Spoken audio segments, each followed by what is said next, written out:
どうも、ワンピースの謎解く仮面 YouTuber、ゆえてなんぼのゆでろんです。ありがとうございます。いいね。チャンネル登録してね。今回は、週刊少年ジャンプ2022年51号、ワンピース最新話1067話、パンクレコーズを考察していきます。この1067話は、一見すると、つなぎの回に思えますが、実は、伏線大盛りの考察好きにはたまらない神回です。それは例えば、ボニーの秘密や、ジョイボーイと人魚姫の関係もわかるかもしれません。一緒に考えていきましょう。よろしくお願いします。まだ読んでいない人やコミック派の人は多いネタバレを含む内容です。さらに最新話の考察の場合は、語呂合わせ考察が続きますから、苦手な人は今すぐ動画をストップしてください。よろしいでしょうか？行きましょう。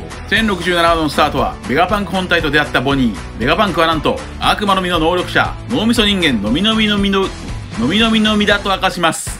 のみのみのみとは、知識を際限なく記憶できるが、脳みそがデータ量に比例して肥大化してしまう悪魔の実で、もともと天才だったベガパンクには、相性抜群の悪魔の実だったようです。これが1067話の話数の語呂合わせ一つ目、インマルチでしょう。7は中国語でチーと読みます。マルチとは連結する多くの複数の何倍ものという意味を持ちます。そんなベガパンクの世界最大の頭脳は今もなお巨大化していると言います。それはなんとエッグヘッドのてっぺんにあるパンクレコーズと書かれた巨大な卵の天井の裏側が全てベガパンクから切り取った脳みそ格納庫だという。先週考えたダジャレのように、それはやはりエッグヘッド。さらに離れていても頭のリンゴのアンテナで通信が可能。しかしベガパンクの言っていることが理解できないルフィはバカなのかとベガパンクを非難します。これが1067話の話数の語呂合わせ2つ目、人は無知でしょう。さらに1067話の話数の語呂合わせ3つ目は異王論難でしょう。論難とは相手の誤り、欠点などを非難することです。1067話では天才ベガパンクに対してルフィ、ボニー、ジンベエが非難やツッコミを入れています。そしてベガパンクは6人の猫、サテライトの秘密を語ります。6人はベガパンクの分身だといい、それぞれ自分に必要な要素のエキスパートたちだという。そして6人は毎日1回パンクレコーズを通じて体験と知識を同期する。性格と任務は別々だが脳みそは同じ。それはいわばインマルチ、コンピューターでいうところのマルチコアでしょう。マルチコアとは一つの CPU の中に脳みそ、コアが複数ある PC パーツのことです。ベガパンクの場合は6つのコアを有しているのでヘキサコアでしょうか。さらにのみでストレージは無限大のようです。そんな1067話は67話につなげているでしょう。67話の扉絵にはバギー海賊団たちが6人一緒に赤ワインで煮込まれています。パッと数えると5人ですが、奥で蓋を支えている人物がいますから、ちゃんと6人です。6人が煮込まれている鍋と6人が煮込まれている脳みそ。さらに67話ではパティが銀に海上レストランの存在を脳みそに打ち込んでおけという脳みそつながりもあります。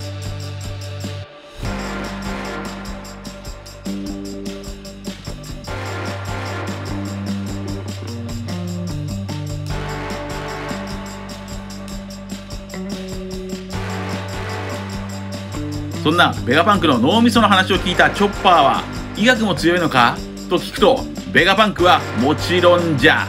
ベガパンクは医学にも精通しているようです。ここでいつものように1067話の反転話数を考えましょう。1067をひっくり返すと、761話、オペオペの実。ドフラミンゴがオペオペの実の人体改造、人格の移植手術について語っています。これは先週予想したように、ベガパンクの人格移植と繋がっている。さらにベガパンクは壮大な夢の計画も語ります。それはいつの日か世界中の人々がベガパンクの脳みそにアクセス可能になれば、ベガパンクの脳みそを全人類で共有できる。そしていつかベガパンクの知能さえも超えていくと言います。それはつまりリアルな人工知能でしょう。シンギュラリティの時は迫る。シンギュラリティとは人工知能が人の知能を超える日。技術的得意点が訪れる日は近い。その予測は2045年、あとわずか23年後です。それは人類が作り出す神への冒涜か、神への挑戦か。神である天竜人がベガパンクを恐れるのも納得です。これが1067話の話数の語呂合わせ4つ目、トランセンドでしょう。ここでの7は英語の7の背を使いました。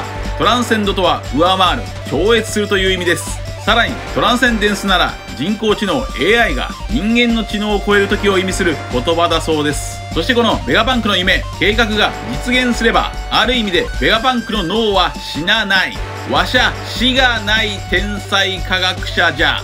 つまりはベガパンクの脳は不死です。1067はのみのみのみの不死の脳と、反転761はオペオペのみの不老手術という不老と不死というつながりを確認できるでしょう。このオペオペのみつながりは先週予想して合致できました。そんなベガパンクにジンベエは思想まで共有すると不都合がないかと論難すると、ベガパンクはそんな心配をしていては科学は前に進めないと一蹴します。しかしボニーはそういうところだぞと怒り、人間変形に改造された父親バーソロミュークマを元に戻せと拾ったビームサーベルを突き立てますが、ベガパンクはそのビームサーベルは失敗作だと言い、ビームには虫が集まるらしく、ボニーは失神してしまいます。今回はこのボニーの失神が重要です。さらに失神しているボニーにルフィが肩を叩いているのも重要でしょう。肩を叩いても起きない場合は睡眠ではなく完全なる失神である証拠だからです。話を続けましょう。ボニーの失神中にベガパンクは桃之助が食べた竜の悪魔の実がカイドウの決闘因子からベガパンクが作ったもので、それは青竜ではなくピンクの竜だったから失敗作だったと嘆いています。これも今回重要です。さらに話は巨大なロボットの話に。巨大なロボットは伝説の鉄の巨人と呼ばれ、それは900年前に作られたものだが、200年前に動き出し、レッドラインを英雄フィッシャー大海のように登って聖地マリージョアを襲ったといいます。しかし鉄の巨人はエネルギー不足で止まり、世界政府はそれを廃棄するよう命じたが、当時の科学者たちが密かにエッグヘッドに持ち込んで保管していたようです。その保管場所はなんと入り口がない壁の向こう側。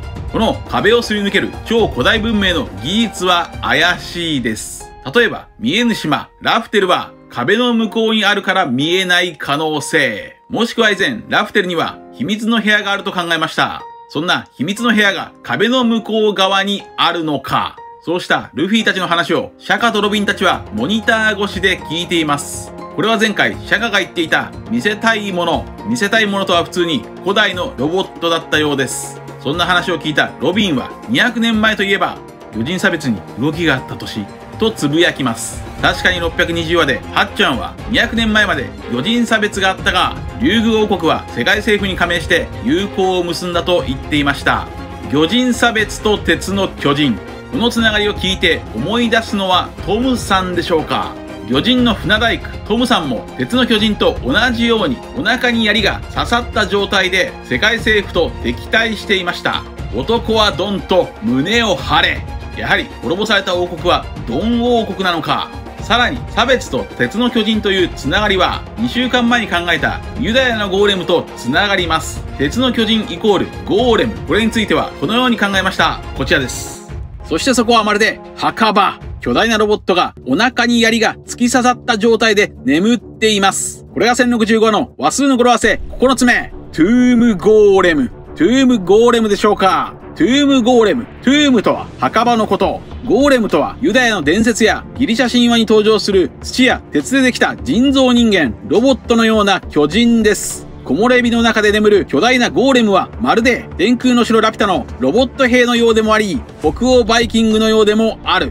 さらに900年前といえばジョイボーイが当時の人魚姫に約束を破ったことへの謝罪文を当てていますから、魚人とも関係があるでしょう。鉄の巨人にはゴーレムと、そしてラピュタのロボット兵のイメージがあると考えました。そんなゴーレムと差別には密接な関係があります。中世ヨーロッパでは宗教的な違いからユダヤ人は差別され迫害されていました。そこでユダヤ人哲学者ラビレーフは魔術によってゴーレム、人造人間を作り出し、ユダヤ人とその町を守ったといいます。ゴーレムは差別された愛すべき人や町を守る、これが典型的なゴーレムの役割です。となるとおそらく鉄の巨人の役割は差別された魚人たちを守ることでしょう。この話は動画の後半でまとめて考えていきます。本編に戻りましょう。そしてシャカはそんな鉄の巨人を真似して巨大ロボベガフォース1を作ったと言いますが、その動力だけは再現できなかったとも言います。この動力とは何でしょうか？これもおそらく2週間前に考えた腎臓メラメラの実、もしくは腎臓ゴロゴロの実でしょうか？エースはメラメラの実を動力として船を動かし、エネルもゴロゴロの実を動力として船を動かしていました。これらのことから、むしろロギア系の悪魔の実は戦闘よりも動力源として使う方が正しいのかもしれません。そういった流れでベガパンクはボニーに渡さねばならんものがあると言います。ボニーに渡さなければならないもの、それはバーソロミュークマの失われた心を取り戻すものでしょうか？もしもベガパンクがいいやつなら、必ずクマを元に戻せる方法を用意しているはずでしょう。それは例えば、クマの心とニキニキの実が入っている心臓なのかもしれません。そんなベガパンクはルフィと出会ったことを運命に感じて、エッグヘッドから連れ出してくれとルフィにお願いをします。これが1067話の話数の語呂合わせ5つ目、デルチでしょう。その土地を出るという話は67話と167話でも見られます。67話ではサンジがバラティエを出る話です。167話ではコザ、コブラ王、ルフィがそれぞれ移動する話です。そんなエッグヘッドの地を出てベガパンクはどこへ行きたいのか。それは例えばグランドラインの最終地点ロードスター島でしょうか。犬嵐曰く、本来ならばそのログの終着点で初めて気づくのだ。ポーネグリフと古代文字の謎に、それを生み出した文明と見えぬ最後の島ラプテルの存在にと言っていましたから、ベガパンクはある王国が残した文明ロードスター島へ行きたいのかもしれません。もしくはトリッキーですが、古代兵器フルトンがあるワノ国へ行きたい可能性もわずかながらあります。ちなみにもしもベガパンクがバーソロミュークマからニキニキの実を取り出していたなら、簡単に行きたい場所へ移動できそうです。そんな話をしていると、エッグヘッドに CP0 ロブルッチたちが到着しました。ルッチたちはボニーの存在にも気づいており、ボニーはすでに用済みだと言い、出会ったら消すと言います。ルッチの到着にシャカはセラフィムクマを置いて帰れ。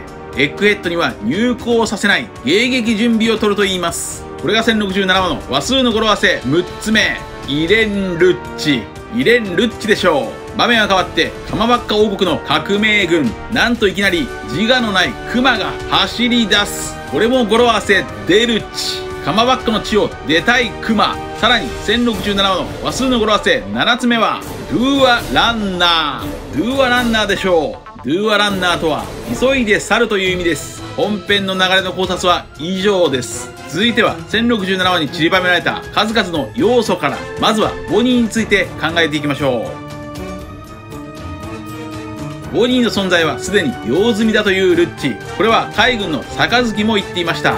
そしてボニーは子供の頃にベガパンクの元にいました。さらにベガパンクは過去にカイドウの血統因子を抽出して腎臓ウオウオの実を作っています。ここからわかるのは、ボニーの悪魔の実、年齢を操作できる能力もベガパンクに抽出されて、腎臓悪魔の実として生成され、世界政府の手に渡っているのでしょう。モモの助とボニー、この2人は同じピンク色のイメージ、そして年齢が変わるイメージです。つまりボニーの能力から作った腎臓悪魔の実の形は桃。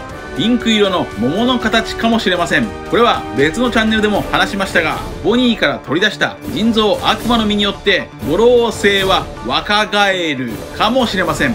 五老星とは五老星。パッと見で五老星と読めるこの漢字は本来おませと読みます。おませとは大人びた子供という意味ですから、五老星は老人から若返ってルフィたちの前に強大な敵として立ちふさがるかもしれません。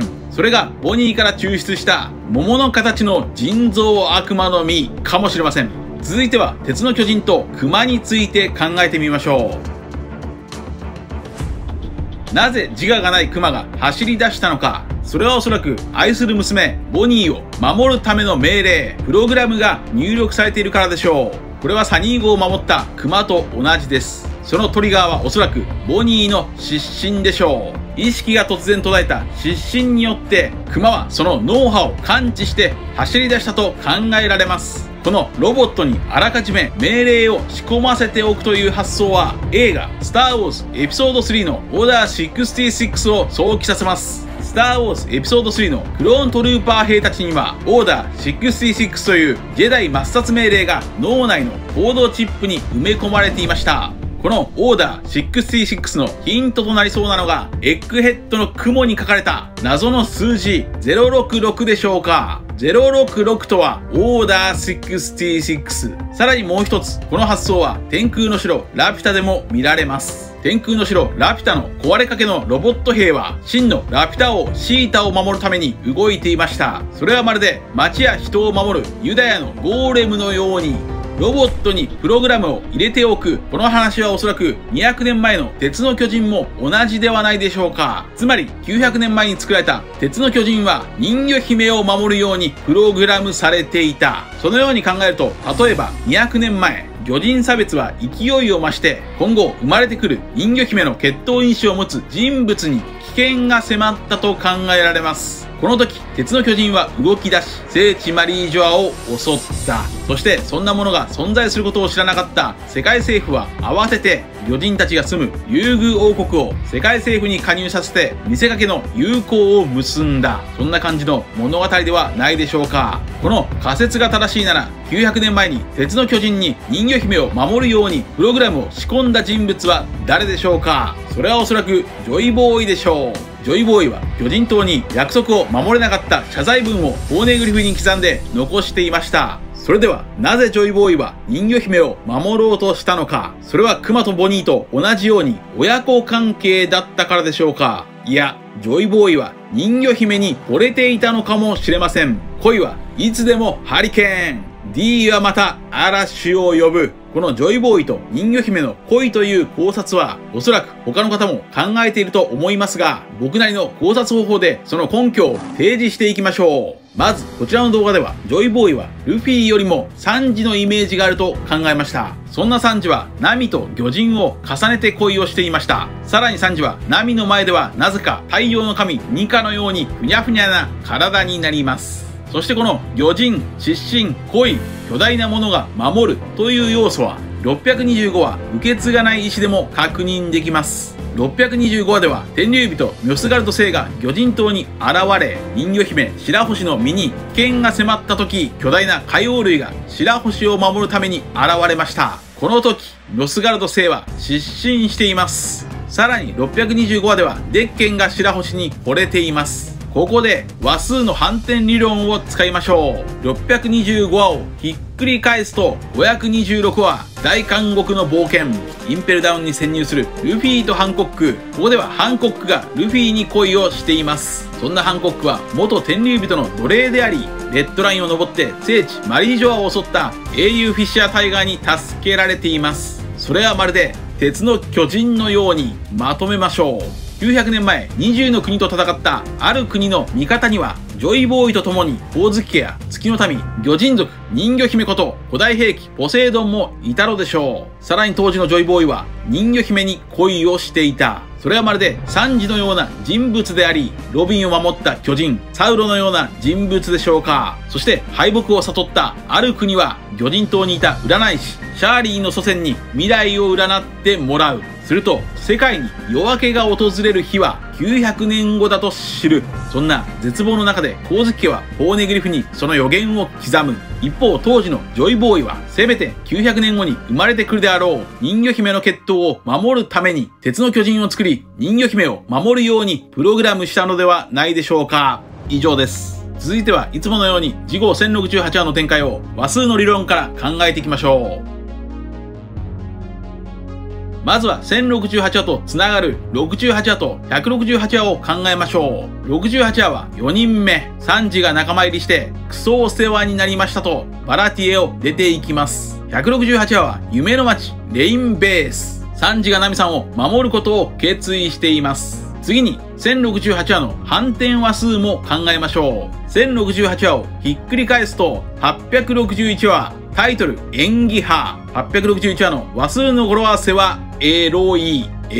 サンジがプリンからエロガッパと呼ばれています。このように考えていくと、68話、168話、861話ではサンジが活躍していますから、次号1068話でもロビンを守るためにサンジが活躍する可能性があります。また一方で、騙す、出ていくというキーワードも見えてくるでしょう。861話のタイトルは演技派ですから、強引に侵入した CP0 たちがエッグヘッドの住人ホログラムたちの演技に騙されてしまうのか、さらにベガパンク本体がクソお世話になりましたとエッグヘッドを出ていくのか。そんな1068話の話数の語呂合わせ予想、一つ目はデイリバ。デイリバというのはどうでしょうか。デイリバとはヤクザの喧嘩の場です。エッグヘッドに入ってきた CP0 とそれを迎え撃つベガパンクの猫、サテライトやセラフィムジンベエが戦うのでしょうか。さらにまだ登場していないドフラミンゴ、モリア、クロコダイルのセラフィムたちも登場してほしいところです。そんな戦いの中でベガパンクはエッグヘッドから脱出するのか。それがデイリバー。一方で全然描かれない黒ひげ VS ローの喧嘩もそろそろ見たいところです。1068話の話数の語呂合わせ予想、二つ目はドロンパ。ドロンパというのはどうでしょうか。ベガパンクがどこかへ行きたいなら、クマが持っていたニキニキの実でパッと移動できるはずです。もしくはドロンとは忍者が消える時の擬音ですから、ルフィたちを騙すためにエッグヘッドの住人たちがホログラムのようにドロンと消えるのか。1068話の話数の語呂合わせ予想、三つ目は天文板。天文板というのはどうでしょうか。先週考えた古代ギリシャの未来の天体の動きを計算できる大パーツ、アンティキテラの機械がもしも登場するなら次の1068話ではないでしょうか。以上です。皆さんはどう思われましたか。ご意見や考察してほしい謎があればコメント欄までよろしくお願いします。ありがとうございました。チャンネル登録やコメントよろしくお願いします。